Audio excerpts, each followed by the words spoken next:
E aí, para a gente entrar no arcabouço em si, esse arcabouço, essas regras que foram apresentadas, ele é crível? Bom, só queria voltar um pouquinho na questão do Senado, do presidente Pacheco. Até porque o Congresso tem um papel fundamental para a credibilidade do arcabouço. Mas falando um pouco antes do papel do Congresso nessa questão, a fala, de fato, ela é muito sintomática, porque, como tu bem destacaste, o perfil do parlamentar Rodrigo Pacheco é de muita moderação, de muito comedimento nas suas falas, e foi uma fala muito objetiva que, se a gente pega ela em trechos, ele não falou como Rodrigo Pacheco, ele não falou como presidente do Senado, ele falou como o Senado quer. E o Senado, ele é, de certa forma, o tutor da independência do Banco Central. Da autonomia do Banco Central. A autonomia é do Senado. O Senado que indica o diretor, é o Senado que pode destituir o presidente. Então, acho que tem um peso, de fato, muito grande na fala. E eu acho que uma preocupação sobre o nível sobre a velocidade de queda da taxa de juros vem muito dessa pressão política. Eu concordo com a Zena. O papel do Banco Central, como o papel da Fazenda, é apanhar. A gente apanha muito nas duas posições, a gente apanha muito. Então, o Banco Central está preparado para apanhar. Mas a questão o envolvimento do Senado nesse tom é uma subida de tom em relação ao tipo de pressão que a gente tinha do Executivo. E aí, indo para a questão da credibilidade do arcabouço. Que bom que você entrou no assunto. Fiquem livres para me interromper, gente. Não é porque eu joguei a pergunta para um que o outro não possa puxar, é uma conversa. Então, assim, o Congresso, ele tem um papel em toda essa articulação de credibilidade, da credibilidade da política monetária, desse tipo de pressão. Uma coisa eu acho que dificulta um pouco o Banco Central ainda há incerteza sobre a meta. Qual é a meta que o Banco Central vai buscar para 2026? Eu acho que enquanto não tiver a reunião do Conselho Monetário Nacional de junho, onde é definida a meta para 2026, e aí a gente descobre qual é a meta de 2026 e, eventualmente, uma revisão da meta de 2025 e 2024, como é que o Banco Central decide a sinalização de redução da taxa de juros se ele não sabe para qual é a meta que ele tem que buscar? E aí eu volto para a discussão do Congresso da credibilidade.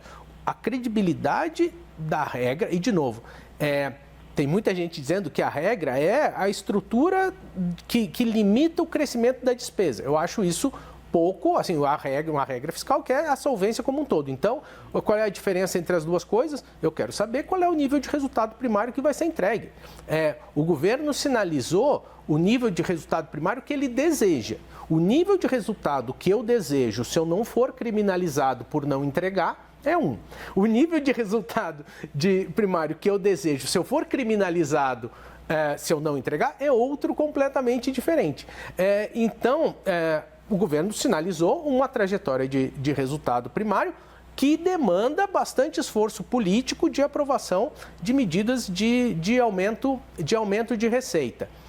O papel do Congresso é crucial para a credibilidade desse pacote inteiro, porque todos os limites institucionais do arcabouço, aspectos relacionados a como é que eu calculo a receita, qual é o nível de obrigatoriedade do contingenciamento. Hoje não tem nenhum nível de obrigatoriedade. Vai ter alguma obrigatoriedade para o contingenciamento?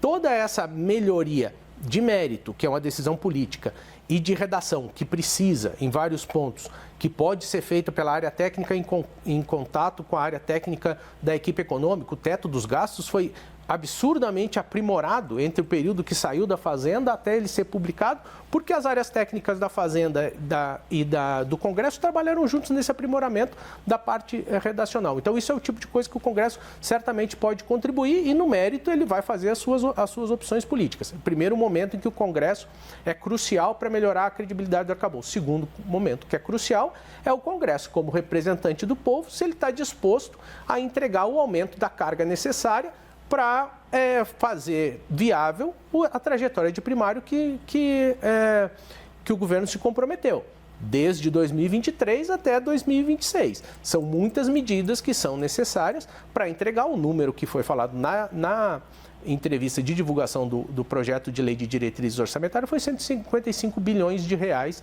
de receita bruta, 90 bilhões de receita líquida, a parte que fica para a União.